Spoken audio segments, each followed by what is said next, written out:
Lord Zarak et Galvatron veulent gagner la guerre et détruire les Autobots. Ils vont faire appel à des Transformers de différents univers et différentes périodes du temps. Un portail s'ouvre, un nouveau Decepticon débarque. Il s'agit d'un des 5 membres Stunticon. Pour l'instant, tout seul, il est quand même prêt à faire un carnage sur la route. Rien ne va pouvoir l'arrêter. Bienvenue dans cette nouvelle revue vidéo de Transformers Legacy, Dragstrip. Il n'a pas peur de la route et des excès de vitesse. Bienvenue sur TF Toybox, chaîne qui passe en revue les figurines Transformers et qui vous informe des nouveautés sur Facebook, Instagram et Twitter. Au programme aujourd'hui, l'unboxing de la figurine, le mode robot, le mode véhicule et on présentera à moitié le mode bras combiner de Menasor. N'oubliez pas de liker cette vidéo et les différents réseaux sociaux et on est parti tout de suite avec la revue de Stunticon Dragstrip. On commence tout de suite par le packaging, la nouvelle boîte Deluxe Class Transformers Legacy de Dragstrip. Ici on le retrouve dans un bel emballage bien violet fluo, représentant certainement les routes de Cybertron. On retrouvera donc le logo Legacy, le nom Dragstrip. Sur le côté, on a les logos habituels Transformers Generation Stucker Atomy sur le côté, la mention Deluxe Class en bas, un beau logo sur le dessus bien sûr. Le logo est surtout un logo supplémentaire, un One of Five Menasor. Il y aura bien 5 Stunticon, ou Cascadican pour les Français, qui s'assembleront et formeront Menasor. Il est tout seul dans cette vague, le deuxième Stunticon sera dans la prochaine vague avec Motormaster. On a droit à 2 belles photos de beaux dessins, portraits et plein pied de Dragstrip, de la tête aux pieds et une photo portrait juste de la tête, avec son arme, son blaster, une belle tête de Dragstrip. On a bien sûr l'artwork, le dessin du mode véhicule à l'avant, tout fluo, et plus de plastique de protection sur l'avant et à l'intérieur pour le recyclage. Sur le côté, l'artwork, le dessin du poster Decepticon Legacy, et à l'arrière, notre robot, 17 étapes de conversion de mode robot au mode véhicule, toujours le logo Menasor One of Five avec les petites cornes de notre combiner Menasor.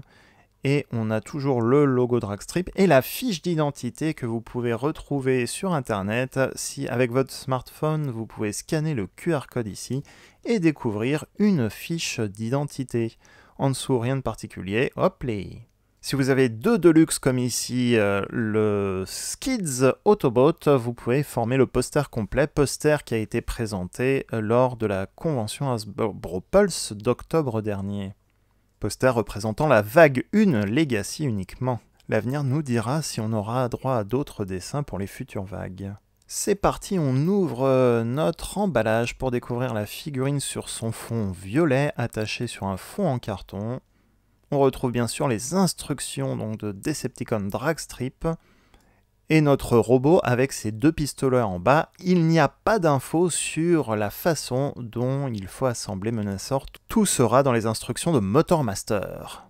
Et on retrouve donc notre super mode robot figurine Deluxe Class Dragstrip. Il s'agit donc d'un des 5 Stunticon, la voiture de course.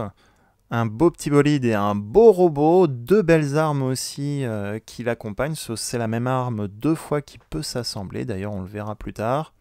De belles couleurs, on a de l'argent, on a d'une sorte de couleur moutarde en plus du jaune, des bandes rouges, du violet sur les armes et des couleurs en plus sur la tête. On le disait tout à l'heure, on a donc un double accessoire, le 2 pistolets, 2 petits pistolets qui ont chacun leur viseur attaché. Comme on le voit, ils sont asymétriques, ils ont d'un côté des petits pics et de l'autre côté des trous, et donc il suffit d'assembler les 2 armes en les collant ensemble pour faire un blaster plus grand. Encore une fois, pas d'idée sur le fait qu'il y a peut-être un usage pour Menasor avec ces 2 pistolets assemblés. En tout cas ici, on a un gros pistolet ou 2 petits pistolets pour notre personnage Decepticon. Une figurine Deluxe Class qui est très simple et qui a l'air très intuitif, très agréable à transformer, très agréable à manipuler, ultra simple. On va le voir, il y a des points, des trous sur le corps qui sont là, non pas pour assembler des armes weaponizer, ils ne sont pas aux endroits habituels, mais ce sera certainement pour assembler Dragstrip avec Motormaster pour former le bras de Menasor. On a vu les roues sur les côtés sont assemblées, on a les petits trous, encore 4 ou 6 trous, on a 6 trous voilà, à l'arrière, au dos des jambes et au dos de la figurine. Donc vous pourrez quand même assembler des armures, des armes weaponizer, mais ce ne sont pas les endroits habituels et de mémoire il n'y a pas de point de connexion sur les bras non plus. On a le moteur qui est plutôt bien placé au niveau du torse, ça ressort plutôt bien, je trouve, pour son mode robot.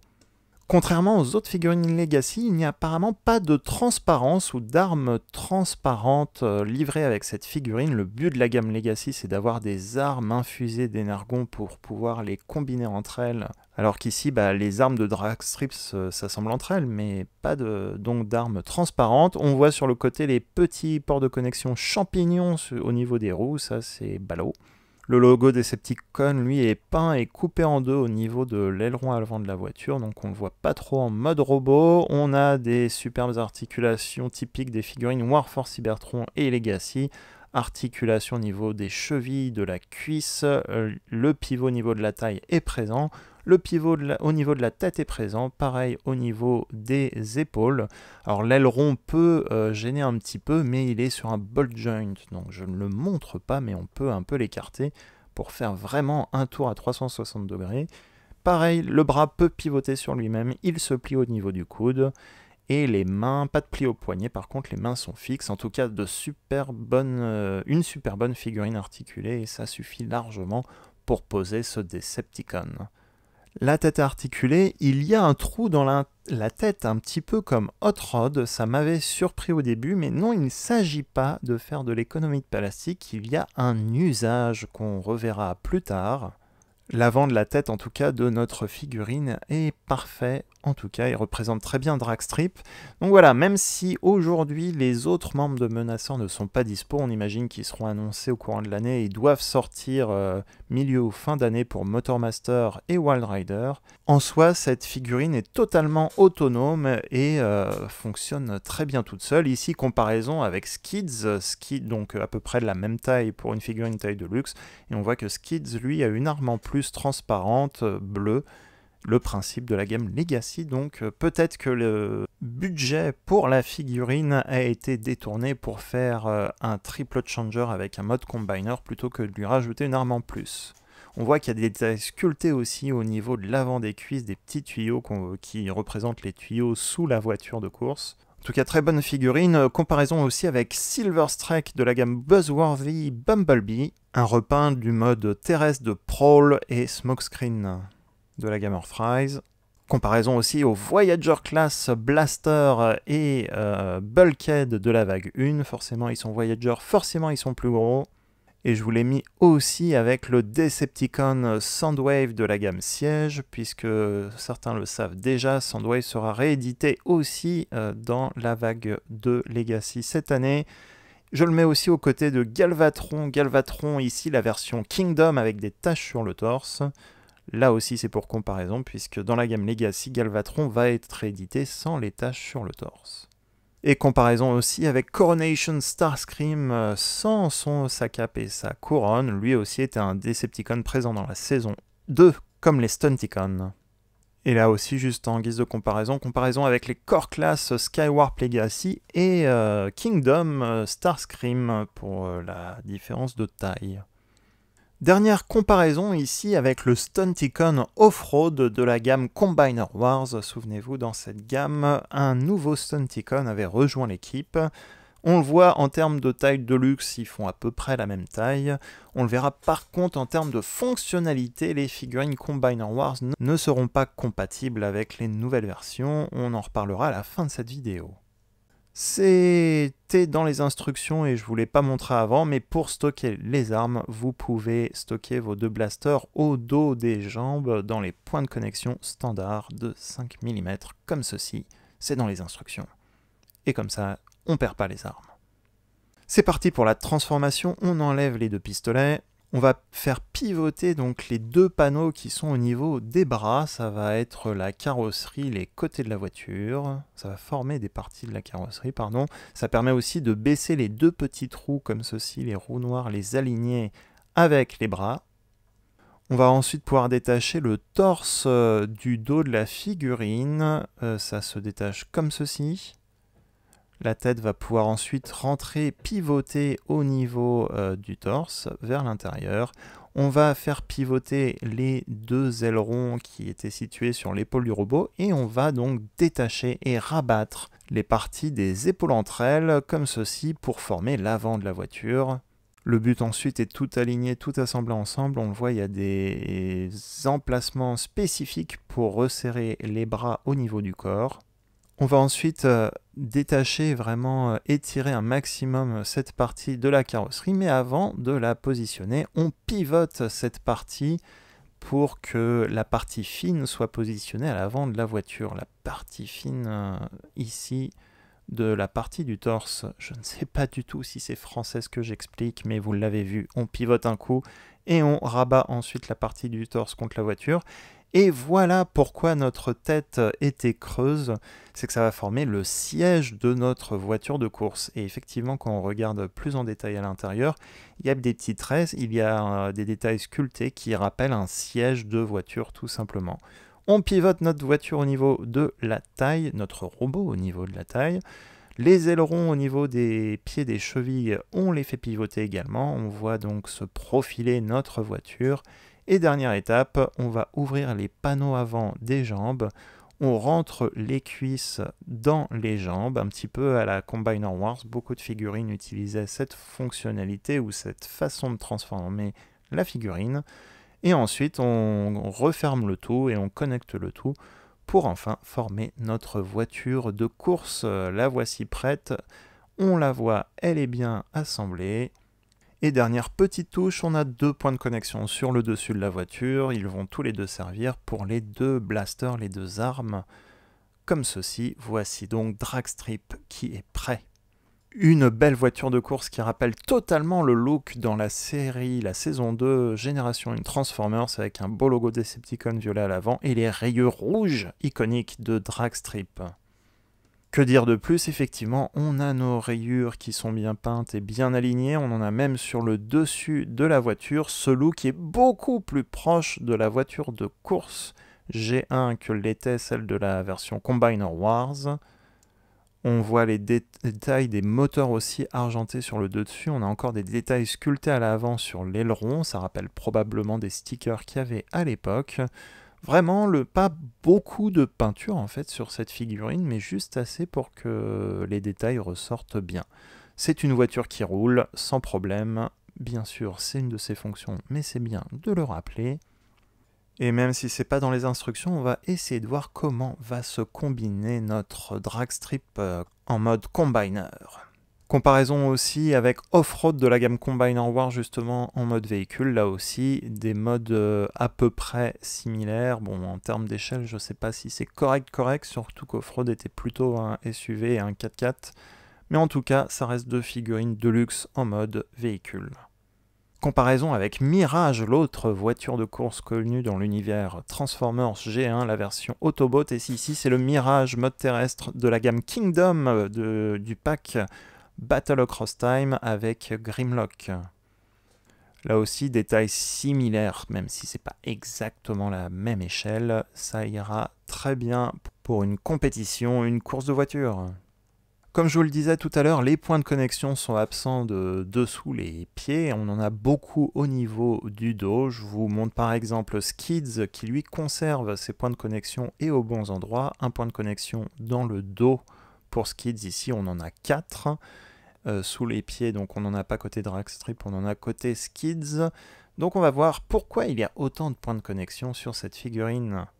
Alors effectivement, pas de chance puisque on n'aura pas de compatibilité à ce niveau pour combiner une figurine Deluxe Legacy sur le Combiner, un Combiner Wars. Ici, je vous ai mis Optimus Prime qui est basé sur le même moule que Motormaster Combiner Wars. Les Deluxe côté Combiner Wars étaient un seul élément. En général, l'avant de la voiture était la partie connectée à l'épaule et le bas de la voiture était le bras. Et le niveau de la taille du robot de cette figurine Deluxe positionnait à peu près le coude. Ici donc, pas de connecteur du tout de type Combiner War sur cette figurine. Tous les mécanismes et toute la partie du Combiner est rattachée à Motormaster qui va former le corps de Menasor. Mais avec tous ces points de connexion, il y aura juste à connecter notre figurine sur le bras de Motormaster. Et comme on le voit, il y a ici une petite fente. Cette fente va permettre, s'activera certainement en l'assemblant au bras de Motormaster / Menasor. Et vous allez pouvoir couper votre véhicule en deux. Donc on imagine que ces points de connexion vont permettre de se poser au niveau, ici par exemple, de l'épaule de notre Motormaster, et l'autre partie sera au niveau du bras de notre robot. Pendant le reveal justement de Motormaster, on a eu droit à une nouvelle photo officielle de Motormaster combiné avec Dragstrip, qu'on n'avait pas vu avant en octobre dernier.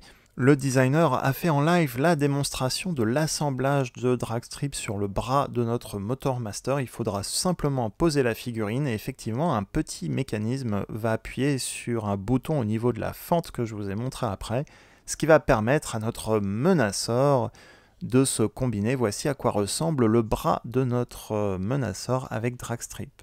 À la diffusion de la vidéo, seuls 3 Stunticons ont été révélés. On a Wild Rider ici et Motormaster qui sera le nouveau Commander Class cette année après Rodimus Prime dans la vague Kingdom. Et on a droit donc à une deuxième photo officielle du mode combiné de Wild Rider avec Motormaster.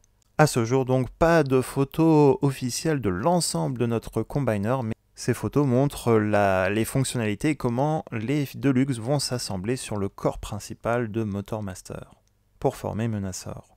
Dans la vague 1, Dragstrip est donc un petit peu seul pour le moment. Il reste totalement un Decepticon autonome qui va pouvoir passer les portails donc et envahir les différents univers Transformers pour faire un carnage avec ses cascades. Dragstrip a été trouvé en France pour le moment à Magnatoys. Ils sont en rupture lorsque je l'ai commandé, mais s'ils l'ont une fois, ça veut dire qu'il va revenir et qu'il est en train d'être acheminé dans d'autres magasins. Dragstrip fait donc partie de la vague 1 Deluxe Legacy. Que pensez-vous de ce robot? Va-t-il rejoindre votre collection? N'hésitez pas à me le dire en commentaire. La revue de cette figurine est finie, j'espère qu'elle vous a plu. Si c'est le cas, n'oubliez pas le petit pouce positif, ça fait toujours plaisir et ça aide beaucoup la visibilité de cette vidéo. N'hésitez pas à vous abonner bien sûr aux autres réseaux sociaux, Facebook, Instagram et Twitter pour avoir d'autres actualités en dehors de ces vidéos. N'oubliez pas également de vous abonner et de consulter les autres vidéos de la chaîne YouTube. Et d'ici là, à très bientôt pour une prochaine vidéo.